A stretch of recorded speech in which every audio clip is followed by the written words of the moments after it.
마켓무버입니다. 국내에서 펼쳐지는 최대 규모의 게임쇼 지스타가 올해로 20주년을 맞이합니다. 작년보다 부스 규모가 100개 정도 더 늘어나면서 역대 최대 규모로 열린다고 하는데요.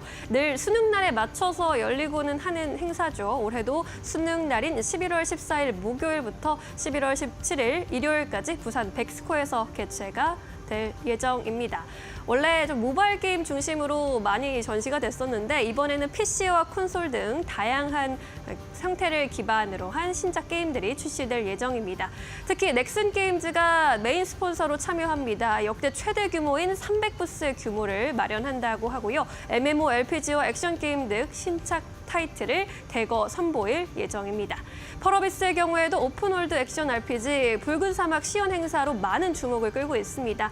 검은 사막의 후속작이죠. 붉은 사막 100개 부스의 역대 최대 규모를 이용해서 또 시연 행사를 진행한다고 합니다. 넷마블의 경우에도 왕자의 게임 등 다양한 IP를 활용한 신작들을 공개할 예정이고요. 그라비티도 라그나르크 시리즈를 중심으로 한 총 17개의 타이틀 출품을 앞두고 있어서 기대감 모아가고 있습니다. 크래프톤도 역시 이번 지스타에서 하이파이 러시 등 5쪽의 신작을 출품하고요. 방문객들에게 시연 기회도 제공할 예정입니다. 이번에 메인 스폰서로 참여하는 넥슨 게임즈 같은 경우에는 호실적도 계속해서 달성하면서 시장의 주목을 받고 있는데요. 다음 장에서 확인해 보시죠. 넥슨이 업계 최초로 연매출 4조 원 달성을 눈앞에 두고 있습니다. 지금의 이 성과대로라면 4조 원 달성 어렵지 않을 것으로 보입니다. 3분기 영업이익이 468억 원 기록했는데 전년 대비 무려 390%나 급성장했습니다. 퍼스트 디센던트 지난 7월에 이제 출시된 신작이었죠. 흥행을 했고 또 스테디셀러인 블루 아카이브의 성과로 역대 최대 실적을 거뒀습니다. 퍼스트 디센던트 같은 경우에는 3분기 매출 중 75%가 북미와 유럽 지역에서 발생했습니다. 글로벌 성과가 주목할 만했는데요. 이에 따라서 서구권 매출이 전년 동기 대비 93%나 증가한 것으로 확인이 또 됐습니다. 퍼스트 디센던트는 12월 5일에 시즌2로 업데이트될 예정이기도 합니다. 이번 지스타에서 다양한 신작들을 내놓을 예정인데요. 퍼스트 버서커 카잔, 오버킬, 슈퍼바이브 등 신작 출격을 대기하고 있는 상황입니다.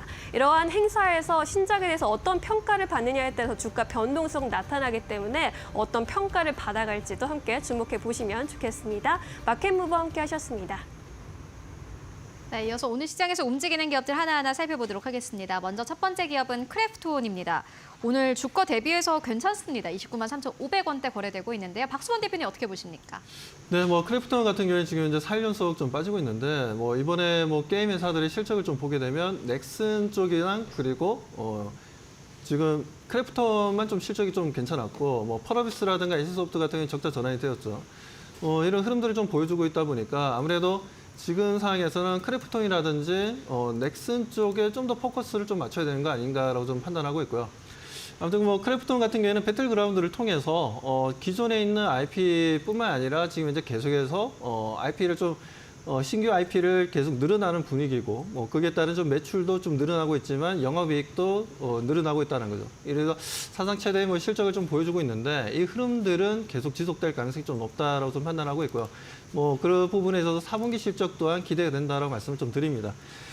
아무튼 그리고 지금 연기금 같은 경우에도 4연속으로 좀 현재 주가가 좀 내려오긴 했는데 그런데도 불구하고 연기금 쪽에서 5일 연속 오늘까지 해서 5일 연속 순매수를 좀 보여주고 있습니다. 아직 외국인들 같은 경우에는 딱히 포지션을 보여주고 있지는 않지만 조만간 좀 들어오지 않겠냐. 왜?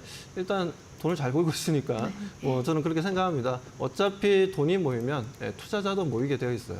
그래서 저는 크래프톤이 지금 현재 전체적인 매크로 흐름으로 인해서 조정을 좀 받긴 했지만 그런 부분들에 있어서 다시 한 번 더 상승 추세로 전환될 때 그 누구보다도 좀 빠르게 추세 전환 신호를 가져갈 수 있다고 판단하고 있고 최근에 신규로 만든 게임들 같은 경우에도 좀 딜레이가 되긴 했습니다. 인조율을 비롯해 딜레이가 좀 되긴 했는데 그 부분에 대해서 그렇게 걱정할 필요는 없다. 그들이 신규로 지금 런칭하지 않는다 하더라도 실적에는 크게 영향을 주지 않을 거고 그리고 어떻게 보면 이 가을이나 겨울 때 보면 이제 추운 날씨에는 오히려 게임 쪽의 매출이 좀 많이 좀 증가합니다. 전체적으로 실적이 좋아지는 시즌이기 때문에 그런 관점으로도 지금 게임 중 하나 정도는 우리가 공략을 해야 되는데 뭐 다들 좀 조정을 좀 받았지만 그중에서 저는 크래프톤을 조정받았을 때 대응하는 게 좀 더 좋지 않나라고 판단하고 있습니다. 조정장이 참 힘들긴 합니다만 좋은 기업을 또 싸게 살 수 있는 기회이기도 합니다. 크래프톤 실적도 잘 나오고 있고 또 4분기 매출 증가에 대한 기대가 함께 전해주셨습니다. 이어서 두 번째 기업 만나보도록 하겠습니다. 슈어소프트테크인데요. 오늘 4% 넘게 빠지면서 거래가 되고 있습니다. 박성식 파트너님 이 기업 어떻게 보고 계십니까요? 네, 오늘 좀 장초에 좀 좋은 흐름을 보여주길래 그러니까요. 이제 오늘 네. 올라갈 줄 알고 갖고 나왔는데 어쩔 수 없이 시장이 좀 약세로 조금 깊게 들어가다 보니까 좀 같이 밀리고 있는 그런 상황입니다.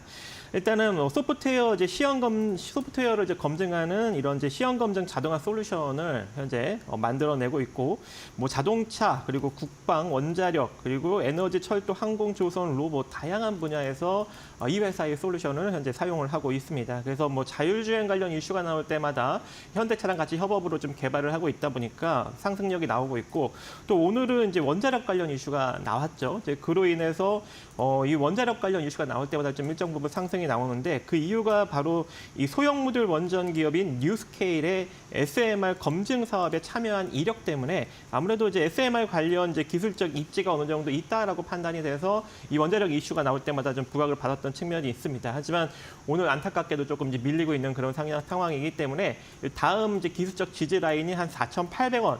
정도부터 여러분들이 분할로 접근을 하시면 좋은 결과를 만들어갈 수 있을 것 같고요. 이 상태로 다시 한번 이제 이슈가 나오면서 상승력이 나타난다면 한 5,690원, 한 대략 5,700원 정도 자리까지 단기적으로 한번 또 수익을 창출할 수 있지 않을까 생각을 해봅니다. 네, 슈어소프트테크 만나보고 왔습니다. 이어서 세 번째 기업 만나보도록 하겠습니다.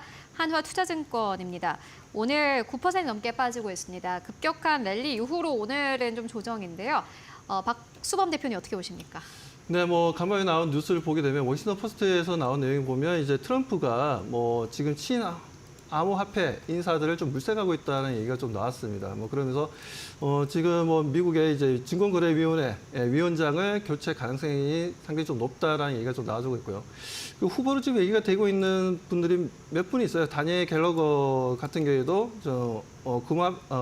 암호화폐에 대해서 산업 규제가 과도하다라는 관점을 가지고 있는 분이고, 그리고 마크 우에다 같은 경우에도 암호화폐에 대해서 전쟁 종식이 필요하다라는 뭐 여러 가지 뭐 코멘트를 하고 있습니다. 그만큼 암호화폐에 대해서 좀 긍정적인 분들을 일단 지금 전면에 내세우겠다라는 이제 트럼프의 의지이기 때문에 이런 부분들을 통해서 다시 한번 더 관련 종목들의 움직임을 보여줄 가능성이 높다. 그중에서 하나투자증권이 좀 저는 매력적이라고 좀 판단하고 있고, 오늘 뭐 크게 조정받았지만 오히려 매수 시점이 아닌가라고 좀 판단하고 있습니다. 그렇기 때문에 암호화폐 같은 경우에는 당분간은 상승 추세가 좀 지속될 수 있다. 뭐 중간에 뭐 눌림목이 나오거나 뭐 일부 차익 매도 물량이 좀 나와줄 수는 있겠지만 추세를 역행해서 하락 추세로 전환되지는 않을 것이다라고 말씀드리고 싶습니다.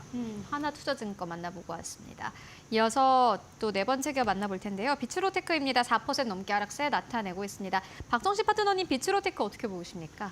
네, 비츠로테크도 일단 뭐 원자력 관련 이슈, 그죠. 그리고 이제 네. 우크라이나 재건 관련 이슈, 뭐 이런 다양한 좀 이슈로 인해서 제가 뭐 복합적으로 접근을 해봤는데, 안타깝게도 시장 하락력과 맞물려서 좀 눌리고 있는 그런 상황인데, 아쉽네요. 네, 지금 이 회사 같은 경우에는 다양한 자회사들을 보유하고 있어요. 뭐 비츠로셀, 비츠로 ENM, 비츠로 넥스트, 비츠로 ES 뭐 이렇게 다양한 회사를 보유하고 있는데, 특히 이제 이 자회사 중에 비츠로 EM이라는 차단기를 만들고 있는 회사가 있습니다. 그래서 이 회사가 이제 신고리 3, 4호기, 신한울 1, 2호기에 이 고압 그리고 저압 차단기를 납품을 하고 있기 때문에 원자력 관련 이슈에 엮여서 움직일 수 있는 여력이 존재하고, 또 철도용 주 차단기를 또 국내에서 유일하게 제작을 하고 있기 때문에 국내 회사가 만약에 우크라이나 철도 사업에 진출을 하게 된다면 또 이 우크라이나 재건 관련 이슈로 또 움직일 수 있는 여력도 존재하겠죠. 거기다가 이제 미국에서도 이제 트럼프 2기 정부가 들어서면 효율적인 에너지원, 노후화된 전략망 개선 이런 쪽에 초점을 계속적으로 맞춰나갈 수 있는 가능성이 존재하는데,